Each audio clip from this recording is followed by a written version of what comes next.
आज हम बात करने वाले कुमकुम भाग एपिसोड 11 के बारे में। एपिसोड की शुरुआत में दिखाया जाता है सुरेश और उसका दोस्त अरविंद रहता है और कहता है अब तो तेरा प्यार तुझे मिल रहा है, अब क्यों गुड नाइट बोलने जा रहा प्रज्ञा क्यों।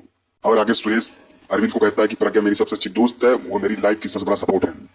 और आगे दिखाया जाता है बुलबुल प्रज्ञा को मना कर देती है, कहती है कल तेरी सगाई है, आज उसे गुड नाइट मत बोल, थोड़ा उसे तड़पने दे। ये दिखाया जाता है जितना भी डेकोरेटर रहते हैं उनको सुरेश चिल्लाता है, कहता है पैसा कट जाएगा, काम नहीं करोगे, शादी के घर है, यहाँ काम करने आए हो कि घूमने आए हो।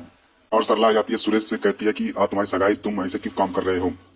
आगे सुरेश कहता है कि मैं भले इस घर का दामाद बन जाऊं मगर मैं इस घर का बेटा ही रहूंगा। तो आगे दिखाया जाता है इस एंगेजमेंट से रचना मायूस होती है। तो आगे दिखाया जाता है रचना जिससे प्यार करती है उससे फोन पे बात करती है।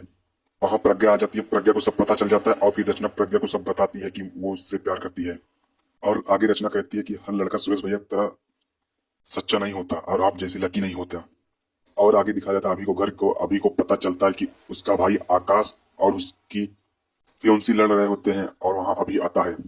और अभी अपने भाई आकाश और उसके फियोन्सी से पूछता है कि किस लिए लड़ रहे हो तुम दोनों आपस में। तो आकाश अभी को बताता है कि एक ड्रिंक लाने को कहा है, इसी बात पे मुझसे लड़ रही है। तो आकाश का फियोन्सी कहते हैं मैं तुम्हारी नौकर नहीं हूँ। और अभी अपने भाई आकाश और उसके फियोन्सी को समझा देता है। और अभी की ताई कहती है कि तू कैसे कर लेता है ये सब। और अभी अपने ताई से कहता है कि बहुत सिंपल है ताई जी। अभी अपने ताई से कहता है कि कंप्रोमाइज, समझौता, कहता है कि से दिखा के सबसे बड़े समझौते हो जाते हैं। और आगे दिखाया जाता है अभी अपने दादी से कहता है कि प्यार कोई मायने नहीं रखता, पैसे और चीजें ही मायने रखते हैं। और अभी के दादी कहती हैं कि चीजें साथ नहीं देते, लोग साथ देते हैं। और अभी अपने दादी से कहता है कि दादी आप भी यहीं पर है, मैं भी। अभी अपने दादी से कहता है कि आपकी सोच सही साबित होती है कि मेरी। अपने दादी से कहता है कि आपकी विश्वास रिश्तों पर बढ़ता है कि मेरी पकड़ चीजों पर। कहानी में आगे दिखाया जाता है सुरेश अपनी बहन रचना और अपनी सगाई की तैयारी कर रहा होता है। और आगे कहानी में दिखाया जाता है कि रचना की जिससे सगाई होने वाली है तो इसके परिवार वाले भी आ जाते हैं और उनका वेलकम किया जाता है।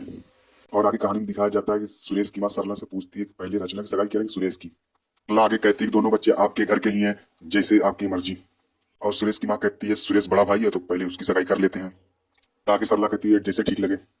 और सरला बुलबुल और प्रज्ञा को बुला लेती है सगाई के लिए। पंडित जी कहते हैं आप एक दूसरे को अंगूठी पहनाइए। और सुरेश अंगूठी पहनने के लिए हाथ आगे बढ़ाता है, तभी तभी बुलबुल प्रज्ञा को अंगूठी दे देती है सुरेश को पहनाने के लिए। और सुरेश को लगता था उसकी सगाई बुलबुल से हो रही है। सुरेश को जब पता चलता है कि उसकी सगाई प्रज्ञा से हो रही है वो चौंक जाता है। वीडियो को लाइक करें, चैनल को सब्सक्राइब करें।